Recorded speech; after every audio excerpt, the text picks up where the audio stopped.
Welcome back to JNJtabletop. Today we're going to be talking about alignment. And I know what you're thinking. Alignment? They already have a video on that. And if you're thinking that, thank you. But aside from that, we've been hearing a lot of criticism about it. It's something people love to talk about. So we're going to go over our top 3 critiques of alignment that we always hear about, tell you our opinions on them, and then just have a little discussion about it in general. So stay tuned.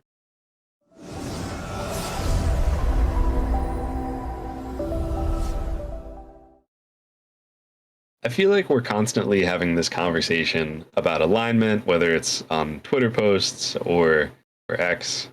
Please just don't call it X. It's Twitter. Or our Discord or anywhere else in the YouTube comments, all over the place. There's always a conversation happening about alignment. Oftentimes it's an argument, and I think oftentimes it's misunderstood or mislabeled. I don't know. But I know Jake likes alignment. So before we get into these 3 criticisms or critiques, what do you think about alignment, Jake? Yeah, so for me, first things first, technically your character is incomplete if you don't choose an alignment. And I know that you can get around that. There are ways to do that. Like our first video on alignment, we talk about different value systems and things like that and how it can affect your game. But there absolutely are situations in which it does mechanically matter. So from that point of view, I don't understand why taking like a literal minute is like a big deal. Like just choose an alignment and you're fine. But the thing that I kind of really get a little, I guess, worked up is fair to say about it is when people start to kind of like look down their nose at people that still like alignment. Like I literally could not care less about how someone else plays this game. Like that's their table, that's their deal. But like, why do you have to make someone feel small just because they play it a little differently than you? That one doesn't make sense to me. Yeah, I totally agree with you there. I think a lot of the time when alignment is talked about, it's talked about in the sense of like, I don't use alignment because I can't do X, Y, and Z. I can't make a complex or character with depth, if I use alignment. And, by saying that, you're essentially saying that people who use alignment don't have characters that have depth and complexity to them. And for me, that's a big yikes. If you don't want to use it, don't use it, but don't talk down. And I think that kind of brings us right into the first criticism. I know you feel some type of way about this. I've heard it a bunch of times, right? It's alignment is for beginners.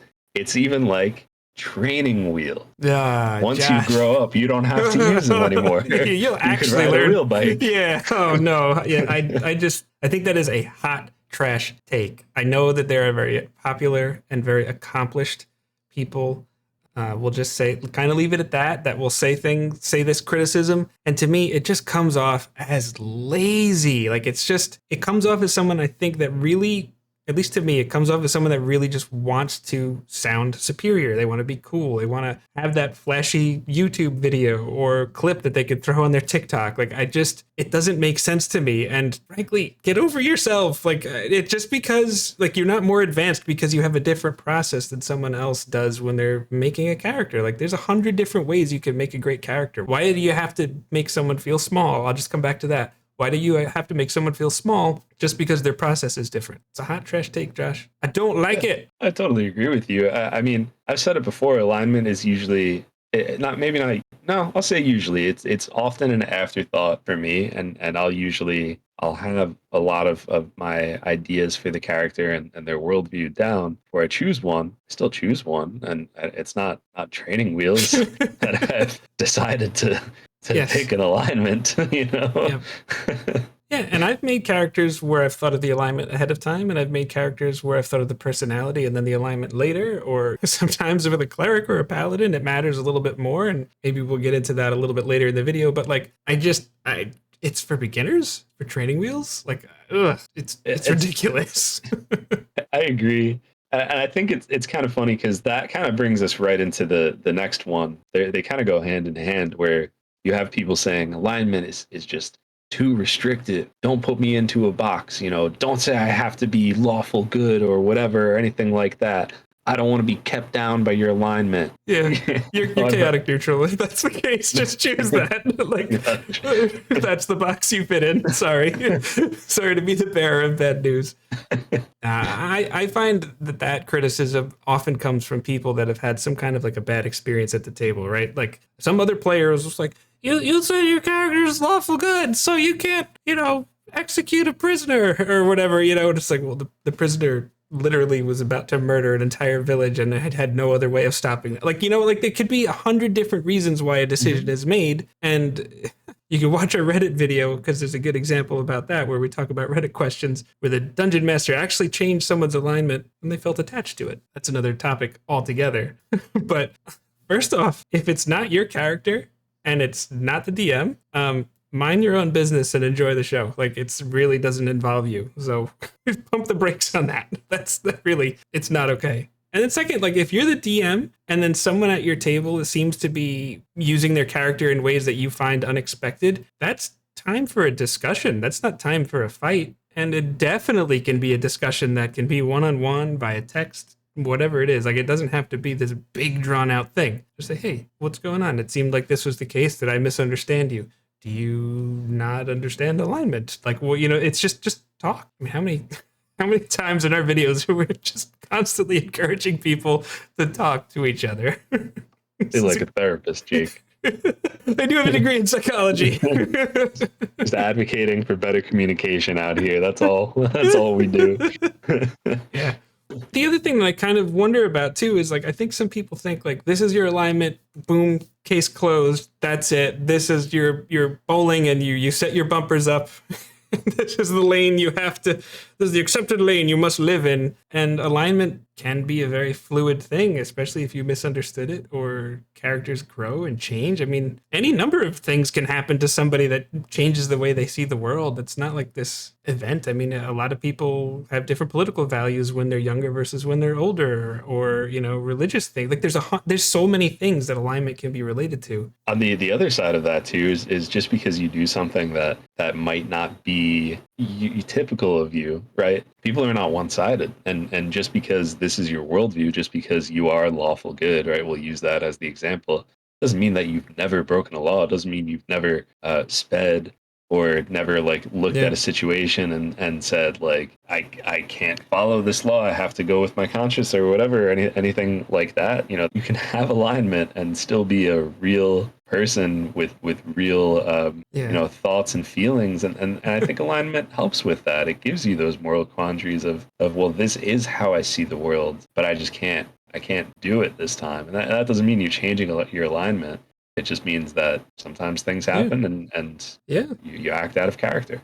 They're values that your character has. They're ways they see the world. And we talk about it a lot in our first alignment video, so I don't want to go too deep into that. And if this is a topic that interests you, I really would recommend watching it. But what do you do when those values seem to kind of head in opposite direction? You're lawful good and you broke a law. Like, how does that affect you? Did you do it on purpose? Did you not realize? Like, these are all interesting things for role-playing purposes that you could now add to your games, because alignment is present and it's something that you gave just this much thought to.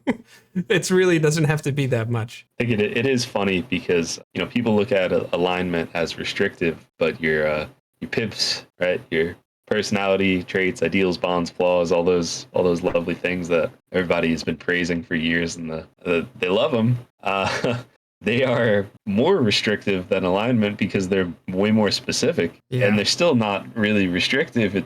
But the same people who have this criticism also love, I give every character I play, I give them a flaw. Okay, well, you are restricting your character way more than, your alignment is restricting them with that flaw. And that's fine. That's a good thing. It's a great point. And I know I alluded to it earlier, but alignment also does kind of give you an opportunity to think of like what kind of faith or belief system your character might have, right? Like, you don't necessarily have to place like your faith in a specific deity in whatever campaign setting or world that they're in, but it might also somehow help you understand which faiths and belief systems that they might just be a little more friendly to or amenable to. Like, there are layers here, I think, that people sometimes just overlook, and don't give up on it. Yeah, I think that's a good example too, especially when talking about like being restrictive, right? We'll talk about paladins because everybody loves to use paladins as the example for the catch-all for alignment, both good and bad. But paladins are like a holy warrior, right?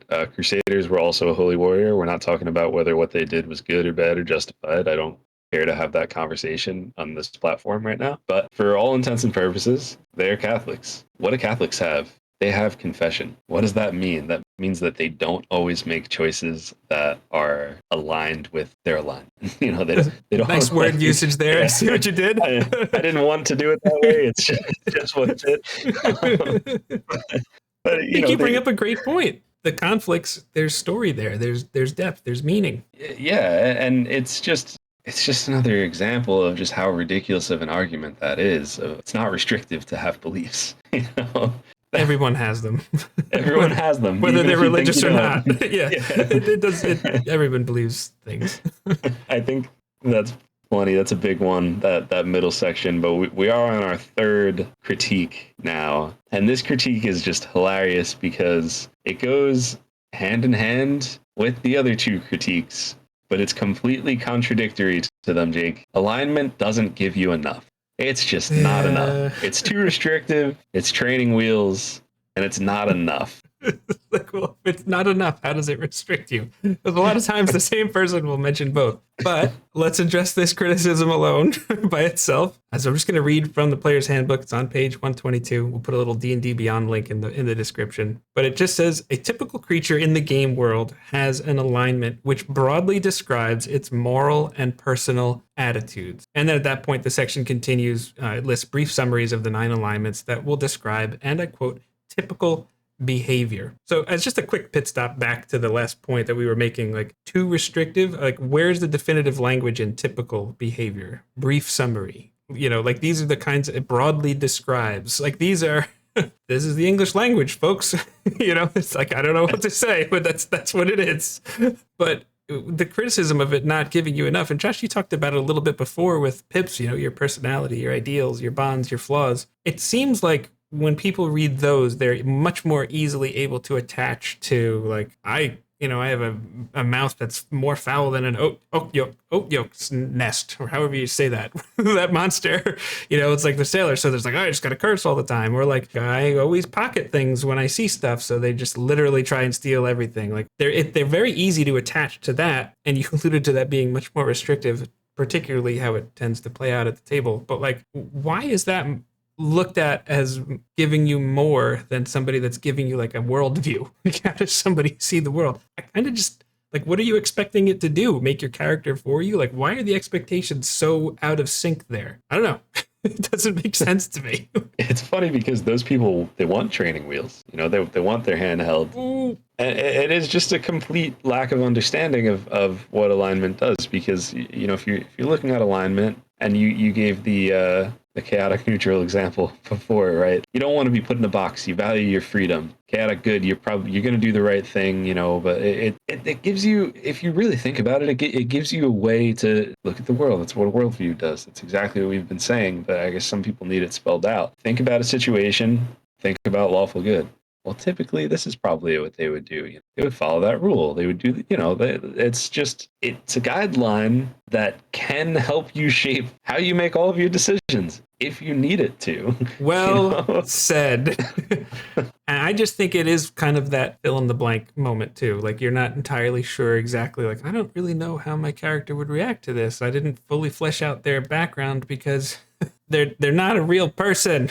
Like who has the time to flesh out literally every detail about their story? It can be a catch-all. It can help just give you that, like, all right, this is basically how they see the world. So it's likely that they would do this, and maybe it sparks an idea. I don't know. All I really wanted to address with these points that we're talking about really is it's not a tool for beginners. It's not training wheels. It's not something that like, oh, I don't use that anymore because I'm a better player than you. And it's just a small, quick exercise that can have some very far-reaching benefits. If you just learn about it a little bit, let it just kind of be a thought in your character's process, it's kind of it. You're good. Like, it's going to help you. Yeah, I think at the end of the day, we'd just like to see people have more mature and intelligent conversations about alignment. Just because Yes. these criticisms are ridiculous. I feel completely comfortable saying they're ridiculous. And if you watch our last video on alignment, Jake's pro alignment, and I'm kind of like, and maybe I still feel that way to an extent. It's not the first thing I think about. It's not the most important thing about my character. But I have it and I use it and it's there for me when I need it. And I would never, ever say any of these things because it's crazy talk. You're crazy, man. It's like you got a dart in your neck or something. Yeah. Wait, what? Yeah. All that to say, we want to know your thoughts about these common criticisms. Do you use alignment in your games? If you'd like to know a little bit more about how we approach alignment and why I personally do believe that it is a nice, rich layer to add to your character, why don't you check out the video that's on screen now? It's just sitting there waiting for you. Just click it. Maybe the like button and the subscribe button too, but hey, just one small step.